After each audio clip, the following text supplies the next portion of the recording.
The year is 1933, and on a cold February night in Berlin, Germany's main parliament building suddenly burst into flames. A young Dutch communist by the name of Marinus van der Lubbe was arrested at the scene and quickly charged with arson, leaving an open door for Adolf Hitler to dismantle the government and swiftly assume the position as Germany's dictator. But despite van der Lubbe's confession, many historians to this day believe that the Nazis themselves may have started the fire, which ultimately paved the way for the beginning of the Second World War. Germany was a very different place almost 100 years ago, and in order to understand what happened in the 1930s, it's important to go back to at least the end of the First World War, in which we saw the signing of the Treaty of Versailles, a peace treaty between the Allied powers and Germany. The treaty itself held Germany responsible for the war, imposed significant territorial losses, military restrictions and heavy reparations. This left Germany in a difficult position. Crushed under the weight of foreign payments, the government was forced to excessively print money, which in turn led to serious hyperinflation within the country. That, combined with a post-war economy, left the mark almost worthless. To give you an idea of the state of the country, people would famously carry around wheelbarrows full of cash in order to buy a loaf of bread, and at one point the currency became so devalued that it was even cheaper to burn your money rather than to use it to buy firewood. In fact, workers ended up being paid twice a day and had to rush out to spend all of their money before prices increased in the afternoon. As you can imagine, it's almost impossible for a country to function like this, and one of history's most extreme levels of hyperinflation led to one of history's most extreme tyrants. Cue the rise of Adolf Hitler, frontrunner of the Nazi Party. The people at this point were looking for someone to pull them out of the mire, and although hyperinflation had been somewhat stabilised by the time that Hitler came to power, it had left a foul taste in the mouth of the people and ultimately led to a growing distrust of the current Weimar government of Germany. Hence the Nazi Party gained a significant following and rose to become the largest party in the Reichstag. Despite not having the majority of the vote, Hitler was appointed as the German Chancellor, and so the stage was set. Less than a month after his appointment, the Reichstag would catch fire, ultimately leading to him seizing absolute power. Now, back to the night of February 27th, 1933. By this point, the Nazis had already been discussing measures into restricting civil liberties and political opposition. They likely even got as far as drafting the decree to launch Germany into the intended state of emergency. Europe, and particularly the Nazi Party, were facing the rising threat of communism in the East, with many feeling they could see similar uprisings in Germany to that of Russia, which had happened 15 years earlier. On the evening of the 27th, the Reichstag was in session. Just before 9 PM, the fire broke out. It didn't take long until the building was engulfed in flames. The fire caused significant damage to the parliamentary chambers and several of the floors, but somehow no one was killed. Marinus van der Lubbe was arrested at the scene. Supposedly, he was found half naked and in possession of fire-starting materials. On top of that, he confessed almost immediately and claimed to have started the fire as a protest against the government. As for whether his confession was genuine, that still remains a matter of debate to this day. Van der Lubbe himself was known to have cognitive difficulties, but he had previously been involved in other small acts of arson.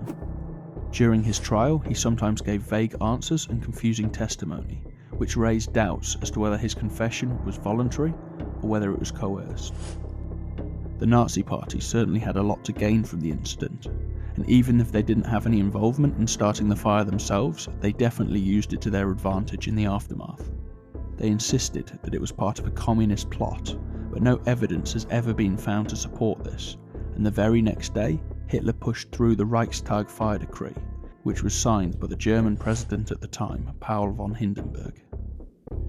The decree put the country into a state of emergency and suspended basic rights granted by the Weimar Constitution, including freedom of speech, the freedom of the press, and the right to assemble. It also allowed authorities to detain people indefinitely without a court order, allowed access to people's private communications, and gave the police sweeping powers to search homes, confiscate property, and censor publications. As a result, thousands of political opponents, especially those in the Communist Party, were arrested, and consequently democracy came to an end in Germany. The Reichstag fire decree paved the way for Hitler's next series of moves. Just days after the fire, on March the 5th, a national election was called, which due to the various political interests was neither free nor fair, but instead used by Hitler as a way to consolidate power. The Nazis gained 43.9% of the vote, their highest share ever, but still not an outright majority. As a result, they formed a coalition with the German National People's Party, but in reality it was more of a formality than a partnership.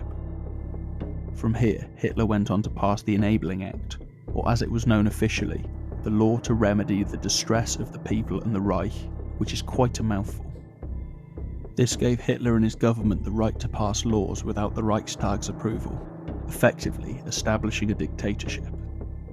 It was set to run for only 4 years, but the Nazis kept renewing it, all the way up to the end of their rule in 1945. In July of the same year, all parties except the Nazi Party were banned. Independent trade unions and state governments were abolished and replaced with Nazi-appointed governors, fully centralising power under Hitler's regime. He went on a campaign of eliminating any potential opposition, expanded the Gestapo, the secret police, and gave them more power to quell any dissidents, largely through violence and intimidation.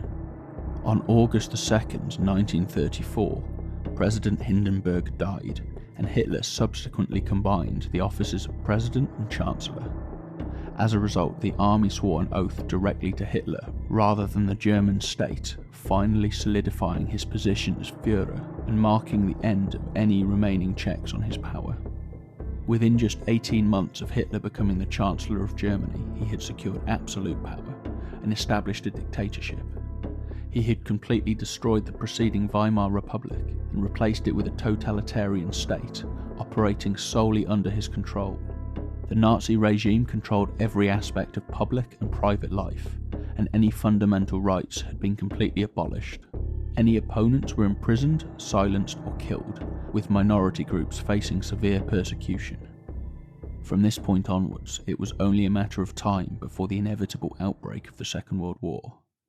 Hitler's lust for power was insatiable, and he was prepared to stop at nothing to see the world united under the Nazi banner, and in the process commit some of the worst atrocities in human history. Upon reflection, it's easy to see that the fire at the Reichstag wasn't just an event, but it was a turning point, and served as a key example of how a crisis can be manipulated to undermine a democracy. Hitler used the fire to claim a national emergency, justify seizing power, and suppressing all political opposition.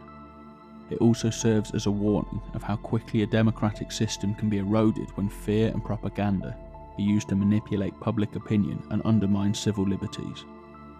It shows how authoritarian leaders can exploit chaos to gain control, often with popular support in the early stages. The legacy of the Nazi rise to power underscores the inherent dangers of exploiting crises and the fragility of democracy in the face of fear, propaganda, and authoritarian manipulation. And it makes you think, would it ever happen again? But that's all for now. Thanks for watching.